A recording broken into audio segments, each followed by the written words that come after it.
Hey everybody. I hope you had a good day. Hope you're staying warm. Let me know what temperature it is wherever you are. You can put it in the comments. It is freezing here in Baltimore. So today I'm going to talk to you about 3 common mistakes people make when dealing with their child's addiction. And then I'm also going to tell you about some practical solutions to overcome these.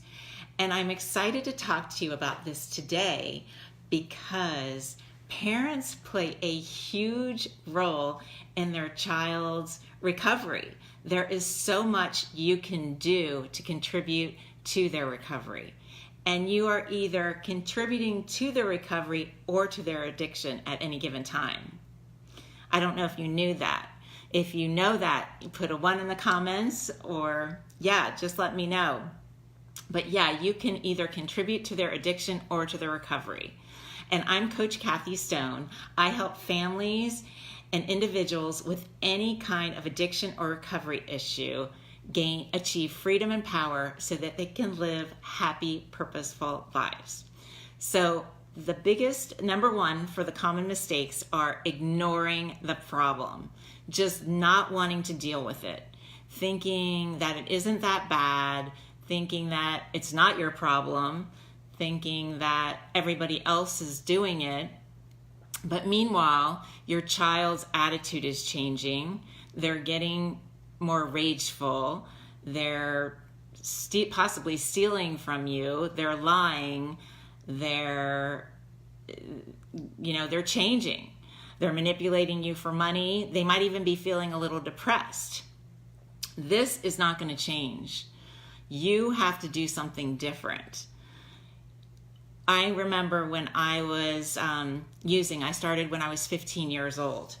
And when I was 22, my parents finally drew a line with me. I was not going to change, and I could have died had they not drawn that line with me. But they drew a line with me, and it saved my life. And I know it wasn't easy for them, but I'm so grateful to them today for doing it.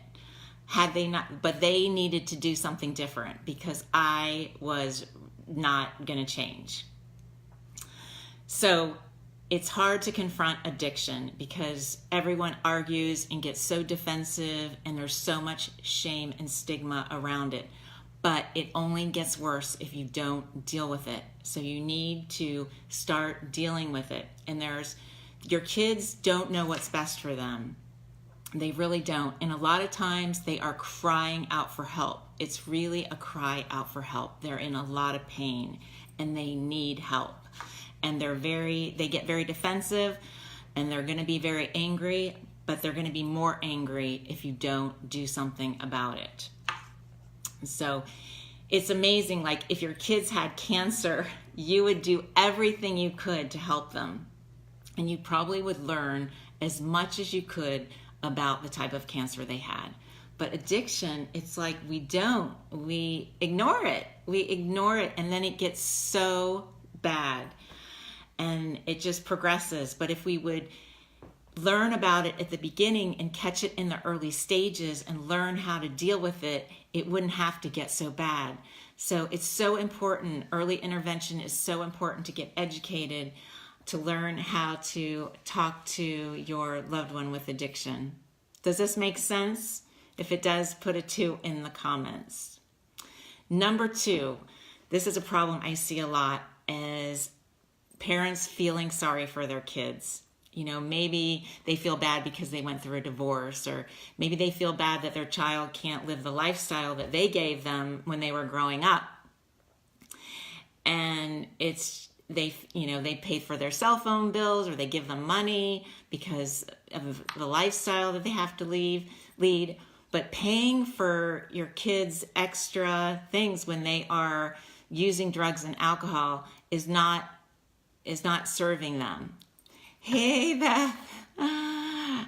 It's not serving them. You're basically telling them that they can't do it on their own, that they need you in order to live.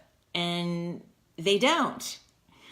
I remember my parents, they like never felt sorry for me. They cut me off financially, and I basically lived in dumps for a while, but I got self-esteem, you know, and I made it work. I was poor. I didn't have a lot of money, but I made it work. And I was able to eventually start my own business and make a lot of money and have self-esteem, but I couldn't have done it had they not believed in me. So they always believed in me, even when I was at my very lowest, when I had lost everything in my life, my boyfriend, jobs, I had nothing. They still believed in me and told me that I was smart and beautiful and could figure it out. Your kids need you to believe in them. They don't need you to feel sorry for them. If they've had consequences, those consequences could be the best thing that ever happened to them because it's going to wake them up. So you have to believe in your kids. It's so, so important. And you're, like I said, you're giving them a message that they can't do it on their own, and they will be angry when you cut them off, but they're going to be angrier at you if you don't let them grow up. So that's number 2. Number 3, the third mistake is believing what they say when their actions are showing you something different. So believing their words and not really looking at their actions. You have to look at what's really going on. Don't let them talk you out of what you see. When they come home stoned or drunk, write it down. Keep a journal of what you are noticing in their behavior, because you're gonna at some point need to talk to them and have a conversation with them in a calm way. But write things down, because it's going to help you get into reality. But you can't listen to their words, because their words are going to say, oh, I'm all right, and oh, it's nothing. You know, they're going to convince you, they're going to manipulate you. So you have to write down what is going on so you can get into reality about it. And learn to communicate in healthy ways. Never argue or get angry with them, because it doesn't, arguing with someone in addiction is just, it doesn't go anywhere, and it just makes you crazy. So learn to talk in calm ways and let them know your concerns. Addiction is powerful, and in this environment that we're living in right now, we can't afford to wait. We have to do something now. It's important to get as much education as you can and learn skills. These are skills to be able to handle the situation. And these are definitely skills that we need to learn. And I have an amazing online educational program that I would love to tell you about. So feel free to reach out at any time. And also, if you want to send me your email address, I will send you a PDF on 10 tips to be your loved one's best chance at recovery. Please share this video if you think it will be helpful to anyone you know.